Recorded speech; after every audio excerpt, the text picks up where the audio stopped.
I put on my jacket. My jacket واغوستو. So I put on my jacket.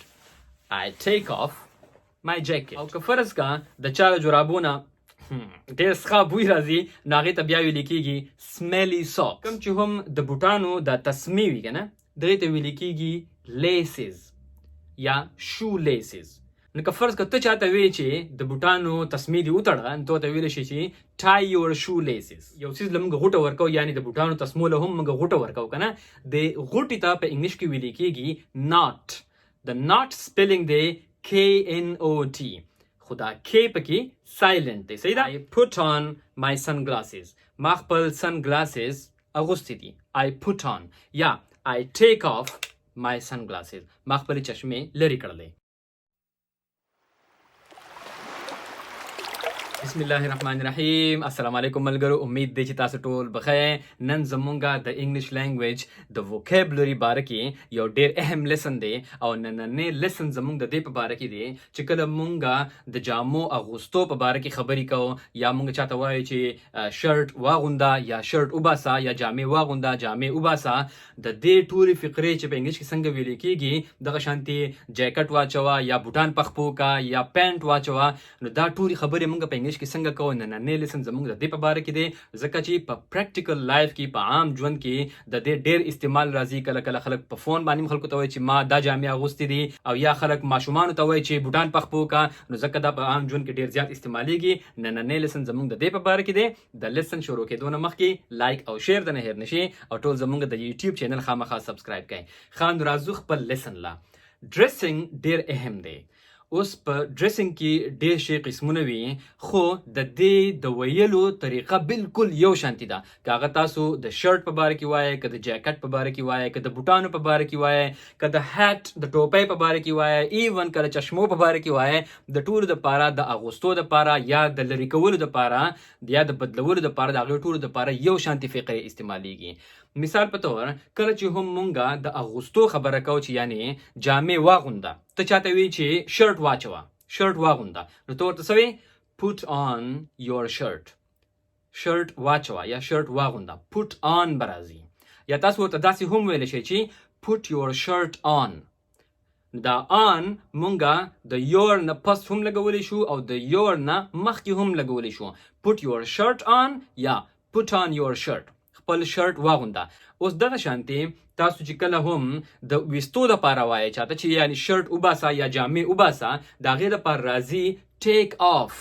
so take off your shirt خپل شرټ لرې که وباسه take off به راځي او تاسو ورته داسې هم ویلی شئ چې take your shirt off خپل شرټ وباسه. نو هغه خبره کوم چې د پټ دپاره وه چې آن مونږه د سبجیکټ نه د یور نه یا د مای نه یا د هز ده د هم ده کم چې هم سبجیکټ وي د هغې نه پس هم لګولی شو او د هغې نه مخکې هم لګولی شو نو همدغه شانتې مونږه take off your shirt هم ویلی شو او take your shirt off هم ویلی شو. نو دا off مونږه د یور نه یا د مای نه د دې نه مخکې هم لګولی شو او وروسته هم لګولی شو.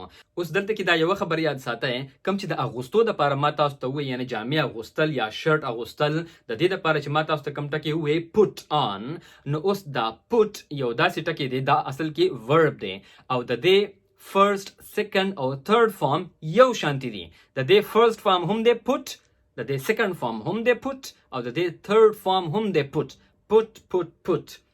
putted ټکی په انګلیش کې نشته دی. صحیح ده.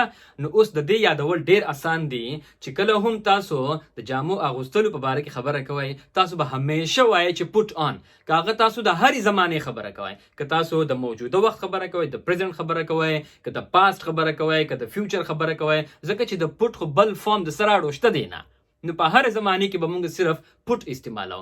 خو بل طرف ته کم چې د جامو ویستو دپاره ما تاسو ته کم ټکې ووایې take off یعنی take off your shirt نو اوس دا take هم ورب دی irregular ورب دی خو د دې فرست سیکنډ او تھرډ فارم شته دی. د take فرست فارم دی take د دې سیکنډ فارم دی took او د دې تھرډ فارم دی taken. نو اوس که زه د موجوده زمانې خبره کومه د پریزنټ ټینس خبره کومه نو زه وایم چې I take off my shirt ما خپل شرټ لرې کو ما خپل شرټ وویستو. نو دا خو شو د پریزنت ټنس خبره. که فرض که زه د پاست ټنس خبره کوم، د تیر شوي زمانې خبره کوم، نو زه به بیا وایم چې I took off my shirt. ما خپل شرټ ویستی وو، لرې کړی وو. دغه شانتي که زه بیا د پریزنت پرفیکټ ټنس خبره کوم، نو زه به بیا وایم چې I have taken off my shirt.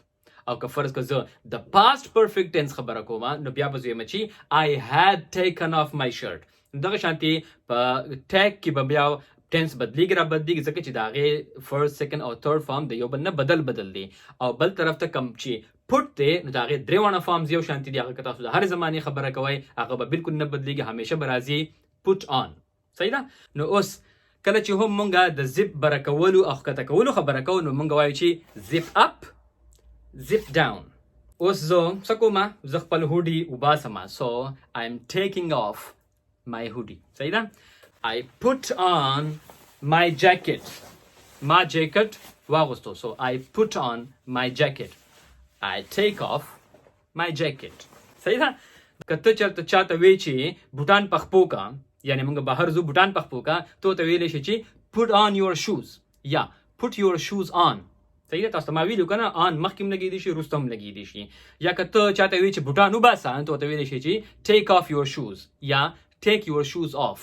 بل یو ډېر اهم پوینټ دی، کوم چې هم د بوټانو د تسمې وي که نه، دغې ته ویل کېږي لیسز یا شو لیسز. نو که فرض که ته چاته وایې چې د بوټانو تسمې دې وتړه، نو ته ورته ویلی شي چې tie your shoe laces. tie ویل کېږي تړلو ته، tie your shoe laces. او یا که فرض که ته چاته وایې چې د بوټانو تسمې دې کولاوي که، نو ته ورته ویلی شي چې untie your shoe laces یا ته ورته ویلی شي چې undo your shoe laces. خپل تسمې د بوټانو کولاو کا. بل کومه چې غوټه وي، یو څیز له موږ غوټه ورکو، یعنې د بوټانو تسمو له هم موږ غوټه ورکو که نه، د غوټې ته په انګلیش کې ویل کېږي ناٹ. د ناٹ سپیلنګ دی KNOT، خو دا K پکې سایلنټ دی. صحیح ده؟ او ویل کېږي ناٹ. غوټه ورکولو ته ویل کېږي میک ا ناٹ، یا ورته تاسو ویلی شئ چې ټای ا ناٹ، غوټه ورکول. دغه شانتي غوټه پرانیستلو ته، کولا وهلو ته ویل کېږي انټای ا ناٹ، او یا ورته ته ویلی شي چې undo a knot. اکثر که تاسو خیال کړی وي جرابې اکثر پاستر وي، یعنی الټه وي، هغه دننه سایډ یې بهر راوتی وي. صحیح ده؟ نو دې ته په انګلیش کې ویل کېږي inside out، یعنی دننه سایډ یې بهر وي، الټه وي، پاستر وي که نه، نو دې ته ویل کېږي inside out. او که فرض کا د چا د جرابونه ډېر څښه بوی راځي، نو هغې ته بیا ویل کېږي smelly socks. یا ته ویلی شي چې my socks smell bad، زما جرابې خراب بوی کوي. smelly socks ورته هم ویل کېږي، او bad smell یا my socks smell bad دا هم تاسو ویلی شئ. د دې لپاره دا فقرې استعمالیږي. اوس که فرض که چا خپل شرټ مثال په طور په غلطۍ سره الټا اغوستی وي، یعنې غاړه یې شاته تللی وي او داسې الټا یې اغوستی وي، اکثر په ګول غاړو کې اکثر خلک غلطېږي، نو هغې ته بیا تا ویلی شي چې you are wearing your shirt the wrong way. تا خپل شرټ غلط اغوستی دی، the wrong way. ځکه چې صحیح وی یا صحیح طریقه خو دا ده که نه، که فرض که چا الټا اغوستي دغه شانتي، نو ته ویلی شي چې you are wearing your shirt the wrong way. اوس دلته کې دا یو پوینټ ساتئ، ما تاسو ته ووایي چې wearing ټکې هم د جامو اغوستو دپاره ډېر زیات استعمالیږي، خو wear ټکې موږ په هغه موقع باندې استعمالو کله چې موږ هغه جامې یا هغه شرټ یا هغه جاکټ هغه موږ آلریډي اغوستی وي، او بیا زه چاته د هغې په باره کې خبره کوم، نو بیا زه ویر ټکې استعمالوم. مثال په طور ما اوس دا اودي رنګ لانګ سلیو ټي شرټ اغوستی دی که نه، که اوس زه تا ته د دې په باره کې خبره کوم، نو بیا به زه ویر ټکې استعمالوم، بیا به زه پوټ آن ټکې نه استعمالوم. پوټ آن یا ټیک آف خو موږ په هغه سنس کې استعمالو چې کله موږ چاته ووایو چې یا جامې واغونده یا وباسه.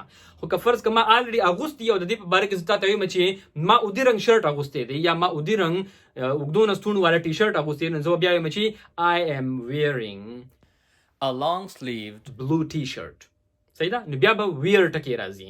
همدغه شانتي مونږه د ګلاسز یعنی د چشمو دپاره هم دغه فقرې استعمالو. مثال په طور زه وایم چې I put on my sunglasses.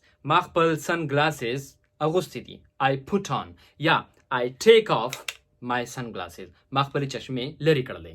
دا ټول ټکي د جامو دپاره چې کوم استعمالیږي، دا د چشمو دپاره هم استعمالیږي، د ټوپۍ دپاره هم استعمالیږي. I put on my hat. I take off my hat. نو دغه شانتي چې کم سيزونه هم مونږ اغوندو یا مونږ لري کو د خپل وجود نه، نو د هغې ټولو دپاره هم دا فقرې استعمالیږي. نو دغه شانتي دا ټول ډېر اهم ټکي دي، په عام ژوند کې ډېر استعمالیږي. زما امید دی چې تاسو به د دې نه څه نه څه نوي ټکي زده کړي وي. نو انشاءالله په نیکسټ لیسن کې بعد یو بل ټاپک سره حاضرېږو. لایک او شیر د نه هېر نشي، او ټول زمونږ د یوټیوب چینل خامخا سبسکرایب کړئ. ټول د خپل ځان ډېر خیال ساتئ. د الله په امان.